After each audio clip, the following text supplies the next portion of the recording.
कि लोग परमात्मा शिव बाबा को जल क्यों चढ़ाते हैं, परमात्मा शिव बाबा की याद में व्रत क्यों करते हैं, परमात्मा शिव बाबा को क्या क्या डालते हैं, भांग धतूरा उनके नाम पर खाते हैं। ये सब समझने की चीज है।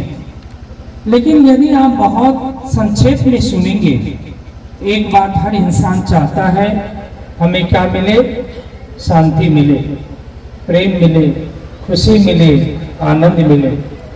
शिवरात्रि का आध्यात्मिक रहस्य हमारी आरती बहन जी आप सभी को बताएंगे। मैं इतना आपको बताना चाहूंगा कि आज हम सभी जो इस शांति, प्रेम, खुशी की खोज में दर दर भटक रहे हैं, और पिछले 5000 वर्ष के इतिहास को आप देखिए, तो इस 5000 वर्ष के इतिहास में क्या है। आज से 5000 वर्ष पहले भारत में लक्ष्मी नारायण का राज था, जहां गाय से घाट पर पानी पीते थे, दूध घी की नदी बहती थी, सोने हीरे के महल थे, कोई बीमार नहीं पड़ते थे। डॉक्टर साहब बैठे हैं, डॉक्टरों की वहां जरूरत नहीं थी। डॉक्टर साहब भी सतयुग में राजकुमार बन जाएंगे, राजकुमार राज करेंगे। सतयुग में डॉक्टर की तो जरूरत पड़ेगी नहीं, वहां कोई प्रकार की दुख बीमारी होगी नहीं। अभी गर्मी देखिए, मौसम कितना अच्छा, अभी कितनी गर्मी, सतयुग में गर्मी नहीं होगा, सब वंडरफुल वंडरफुल बात। सतयुग में जाना नहीं होगा। सुबह ठंडा लग रहा था तो हम लोग बंडी पहन लिए, अभी गर्मी लग रहा तो पंखा की खोज है, ये पंखा कहाँ मिलेगा। अच्छा, नहीं समझने की, यही कलयुग है, यही दुख की दुनिया है। वो जो दुनिया आने वाली है, मैं कल्पना नहीं कर रहा हूं मेरे प्यारे भाई बहनों। आज से 5000 वर्ष पहले ये दुनिया ऐसी थी, यदि मैं आज वर्णन करने लग जाऊं तो आपको लगेगा सुधाकर भाई सपना दिखा रहे हैं। ये सपना नहीं है, हकीकत है। मैं एक छोटा सा उदाहरण देता हूं। आज से 1300 वर्ष पहले भारत में इतना सोना था कि मोहम्मद गजनवी जब भारत पर हमला किया सोमनाथ के मंदिर में, तो 17 बार आक्रमण किया, उसको इतना सोना वहां मिला। अब जरा सोचिए, 1200-1300 वर्ष पहले भारत में इतनी सोना था, तो 5000 वर्ष पहले क्या होगा, कल्पना कीजिए। 1200-1300 वर्ष पहले भारत में इतनी सोना था, इतना हीरा था कि मोहम्मद गजनवी को 17 बार लूटने के लिए हमला करना पड़ा। तो 5000 वर्ष पहले क्या होगा। ये भारत सोने की चिड़िया थी प्यारे भाई बहनों, आप इस बात को नहीं भूलिए। इस भारत में हर नर नारी देवी देवता के समान थे। आज हम अपने को भूल गए हैं कि भारत कैसा था। हम लोग गाते थे, जहां डाल डाल पे सोने की चिड़िया करती था बसेरा, वो भारत देश है मेरा, वो भारत देश है, वही भारत देश था। अब जरा सोचिए, वो 5 है, लेकिन सुनाना इसलिए जरूरी है कि आज के मनुष्य क्या कहें, कुंभकर्ण की तरह सोए हुए, जानबूझ के सोए हुए। किसी ने बहुत अच्छा कहा, जगाया किसको जाता है, जो सोया हुआ है, जो जानबूझ के लेटा है उसको कोई नहीं जगा सकता है। मैं हैदराबाद निवासियों को नहीं कह रहा हूं कि मैं जनरल कह रहा हूं। हैदराबाद निवासी नहीं समझते कि हम ही पर टोंट कर रहे हैं, ऐसा कुछ नहीं है। ये मैं सबको कह रहा हूं, जानबूझ के सोए हुए हैं, उसको कौन जगाएगा। लेकिन फिर भी भगवान हम बच्चों को, हम फरिश्ताओं को भेजे हैं आपको बचाने के लिए। भगवान ने भी हमें निमित्त बनाया है। कई लोग पूछते भी हैं, पहले कहानी सुनाऊंगा, नहीं तो कहानी विषयांतर होगा। कहानी बहुत ध्यान से सुनिएगा। एक माता थी, वो विधवा हो गई थी, 35 साल उनका उम्र था, बहुत छोटी उम्र में विधवा हो गई। उनको एक बच्चा था 12 साल का। एक बार थोड़ी गरीब मध्यम परिवार से थी, खेती में काम कर रही थी, अचानक उनके 12 साल के बच्चे को सांप काट लिया और वो बच्चा भी मर गया। अब जरा सोचिए, इससे बड़ा कोई दुख होगा। एक माता, वो भी विधवा, उसके बाद उसके एक बच्चे, उसको भी सांप काट लिया, वो भी मर गया। अब वो 35 साल की माँ अकेले। वो माँ खुद चिल्लाने लगी खूब रोने लगी। जब वो बहुत रोने लगी तो एक बहेलिया जो सांप को पकड़ता था, वो सांप को पकड़ के माता के पास ला दिए कि ऐसा है माता, इस सांप को आप मार के अपना गुस्सा शांत कर लो, क्योंकि गुस्सा में क्या होता है, हार्ट अटैक हो सकता है, ब्रेन हेमरेज हो सकता है, क्रोध में, दुख में, दर्द में होता है ये घटना। तो उस बहेलिया ने कहा आप इसको मार लीजिए, थोड़ा तो गुस्सा शांत होगा। उस माता ने कहा इस सांप को मारने से क्या मेरा बच्चा आ जाएगा? उस बहेलिया ने कहा ऐसा तो नहीं हो सकता, थोड़ा आपका गुस्सा शांत हो जाएगा। उसने कहा उससे मुझे क्या फायदा होगा? सांप बोलने लगा, कहानी है, कोई सच्ची घटना नहीं है। सांप बोलने लगा। सांप ने कहा मुझे क्यों मारते हो, मुझे तो काल ने भेजा था। मुझे क्यों मारते हो, मुझे तो काल ने भेजा था। चलिए अब सभी लोग मिलकर काल को गाली देने लगे कि काल कैसा बदमाश, एक माता बेचारी को विधवा बना दिया, ऊपर से बच्चों ले गया। काल को जरा भी दया नहीं है, एकदम दुष्ट है। सब मिलके काल को वैरायटी गाली दिए। जैसे आजकल कई लोग ऐसे ऐसे शब्द बोलते हैं जो डिक्शनरी में नहीं मिलता। मैं देखता हूँ इंसान ऐसे ऐसे शब्द भी बोल लेते हैं जो देवता थे। खैर चलिए आगे बात हुई, बोलना शुरू किया, कहानी है लेकिन बहुत अच्छा अर्थ है। काल ने कहा भाई हमने नहीं मारा, मुझे तो महाकाल ने भेजा। अच्छा, महाकाल ने आपको भेजा? बोला मैं क्या करता, मुझे तो महाकाल का ऑर्डर था, जाओ सांप को भेजो। अब सभी लोग मिलकर महाकाल को गाली देना शुरू की। भगवान वही काम है, यही दर्द सबको देते रहते हैं और कोई काम उनको बचा नहीं है। तो महादेव क्या बोले, बच्ची ये तुम्हारे कर्मों का फल है। तुम पिछले जन्म में एक सेठ के घर में नौकरी करती थी, उसका एक ही बेटा था, वो था, दोनों को तुमने जहर देकर मार दिया और सारा धन हड़प लिया। वही तुम्हारा पति और बेटा बन के आया और तुम्हारा पाप चुकाया।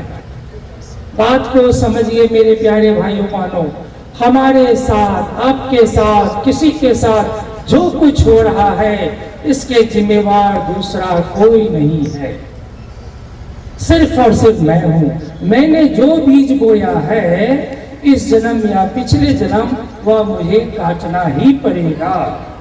ये करवा सच है। दुनिया में हर कोई घूस खा के छोड़ सकता है, सुप्रीम कोर्ट भी घूस खा के छोड़ सकता है, आपका कर्म आपको नहीं छोड़ेगा। इसको सभी नोट कर लीजिए। इस जन्म या पिछले जन्म हमने जो कर्म किया वह हमें भोगना ही पड़ेगा। ये करवा शब्द है, इस शब्द को प्रसाद है, इसी को समझना है मेरे प्यारे भाई बहनों। भोजन को जब आ गया सामने प्रसाद समझ के खा लीजिए। मैंने देखा है बड़े बड़े नेचर विद लाइफ सोच गड़बड़ के कारण सारा फेल हो जाते हैं, पेट पकड़ लेते हैं। सोच की जादू है। हमारा विचार, हमारा श्रेष्ठ संकल्प करने की इस शिवरात्रि पर एक प्रतिज्ञा किया जाए। मुझे आज से न अपने लिए न किसी के लिए व्यर्थ सोचना है। मुझे बहुत अच्छा सोचना है। सब अच्छे हैं, बहुत अच्छे हैं, हैदराबाद अच्छा, दरभंगा अच्छा, दुनिया अच्छा, तो ये धरती स्वर्ग बन जाएगा। और सोचेंगे वो भी बुरा, ये भी बुरा, वो भी बुरा, ये धरती को आप और नर्क बना दीजिएगा। प्लीज नर्क और मत बनाइए, ऐसे ही बहुत बन चुका है। किसी के लिए बुरा मत सोचिए, बुरा नहीं बोले। कोई गलती किया, कोई जान के थोड़े किया, क्षमा कर दीजिए, क्षमा कर दीजिए, क्षमा करना सीखिए। क्षमा सोती उस भुजंग को जिसके पास गरल हो। एक मेढक सांप को क्षमा नहीं कर सकता, वो तो अपने बहुत कमजोर है। सांप यदि मेढक को क्षमा कर दे कहेंगे बहुत महान है। तो हमें क्षमा करना सीखना चाहिए, हमें विचारों को श्रेष्ठ बनाना सीखना चाहिए। यदि हम चाहते हैं खुद भी खुश रहें, दुनिया को खुश करें। कर सकते हैं, कर सकते हैं, कर सकते हैं, सभी लोग कर सकते हैं। तो एक सुबह में और एक भोजन के टाइम में, एक पानी के समय, पानी, चाय, दूध कुछ भी पीजिए तो क्या सोच के पीजिए, अमृत पी रहा हूं। ये भी परमात्मा का अमृत है, अमृत रस है। गटागट नहीं पी लीजिए, कितनों प्यास लगे बहुत प्यार से पीजिए, धीरे धीरे पीजिए, परमात्मा की याद में पीजिए। तो जल भी अमृत रस बन जाएगा। और वो जल कहते हैं ना कि जल से बीमारी ठीक हो जाता है। मंदिरों में क्यों जाते हैं? अमृत लो। अभी अमृत क्या है? वो भी तो जल है। चीनी मिला दिया, इलायची मिला दिया तो बीमारी ठीक हो जाएगा? नहीं, उसमें भावना है, पवित्र भावना है। इसीलिए उसको क्या कहते हैं? ये अमृत है, ये अमृत जल है। सिर्फ भावना के कारण, सोच के कारण इस चीज को समझना। और एक और लास्ट में प्रोसेस रात में, वो भी बहुत इंपॉर्टेंट समय है, थोड़ा उसमें ज़्यादा पुरुषार्थ होगा। जब हम रात में सोने के लिए जाते हैं तो रात में सोते समय फिर वही दिनचर्या जो कर रहे हैं, जो इस संस्था से जुड़े हैं, करते हैं और ठीक है। हमारे गेस्ट और सब और जो भी मेरी आवाज़ सुन रहे हैं, रात में भी ये प्रयोग कीजिए।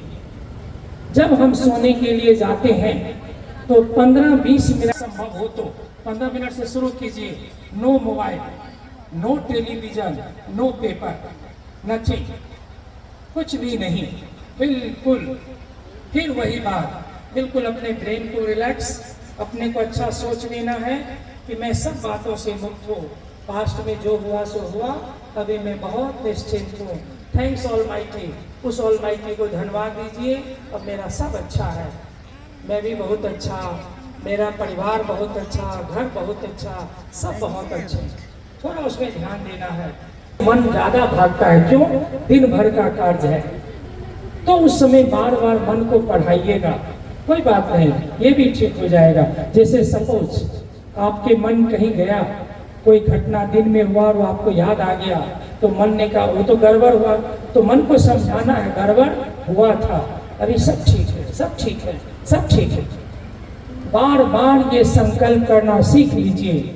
हमारा सोच, हमारा विचार, ये जो सोच और विचार, उस पे हंसते थे चिड़िया महाबुद्धू, चोंच का पानी डाल रहा उस जंगल के आग में। चिड़िया ने कहा याद रखो, जब ये जंगल की आग बुझेगी, इतिहास लिखे जाएंगे, तो लोग कहेंगे चिड़िया भी आग बुझाने में लगा रहा, न कि आग लगाने में लगा रहा। ये बात को आज दुनिया में तो लोग आग लगा रहे हैं, उसका उल्टा बोलेंगे, उसका उल्टा बोलेंगे। एक घटना घटेगा 10 बढ़ा के बोलेंगे, एक मरा बोलेंगे नहीं 10 मरा, वो बोलेंगे नहीं 20 मरा, लास्ट आते आते 500 मर गए। ये आजकल लोगों की मिर्च मसाला लगाने की आदत है, चटपटा खाने की, चटनी जैसे पसंद नहीं आता है चटनी। बातों को छोटा कीजिए, ज्यादा चटनी मत खाइए, अचार, पेट खराब हो जाएगा। ये बुद्धि रूपी पेट खराब हो जाएगा, बुद्धि खराब हो जाएगा। इसीलिए प्यारे भाइयों बहनों, इस बात को समझिए, किसी बातों को मत फैलाइए, सबको सुख दीजिए, बातों को शॉर्ट कीजिए, बड़ी बात को छोटा कीजिए, प्रेम से रहिए, दुनिया को सुख बनाइए, सुखी बनाइए। यही इसी के लिए हम सभी आए हैं और आप सभी हमारी बातों को सुने हैं। अब इस आशा में कि आप सब करेंगे भी, नहीं करेंगे तो फिर इस भाषण का महत्व नहीं रह जाएगा। प्यारे भाई बहनों, यदि आप तब तो फिर वही जो दुनिया में लोग कहते हैं ना, भाई नेताजी आए भाषण देकर चले गए, हम लोग सो नहीं हैं। हम लोग तो बनाने के लिए आए हैं, दुनिया को बदलने के लिए आए हैं। तो दुनिया को बदलने में हम ब्रह्मा कुमारी को सहयोग, ये देखिए उदाहरण है। और ये तो छोड़िए परिवार वाले, अभी मेरे पास कितने परिवार वाले हैं। अभी देवेंद्र भाई आए थे, आप बोलिए 2-3 घंटा आप लोग आइए तो कितने परिवार वालों को उदाहरण देंगे जो जीवन को बदल लिए, जो जीवन को सुखी बना ले। यहाँ कितने परिवार वाले बैठे हैं, एक एक को यदि मैं मंच पर बुलाऊं तो 1-1 घंटा वो बोलेंगे, 1-1 घंटा कम से कम, और आपको 6-7 घंटा लग जाएगा अनुभव सुनने में। तो इसी बात के साथ मैं अपने शब्द को, वाणी को विराम देता हूँ, इसी आशा के साथ कि आप सभी अपने जीवन को बदलेंगे और इस त्रिमूर्ति शिव जयंती का जो हम लोग का प्रयास है इस धरती को स्वर्ग बनाने का, उसमें हमें सहयोग देंगे। ओम शांति।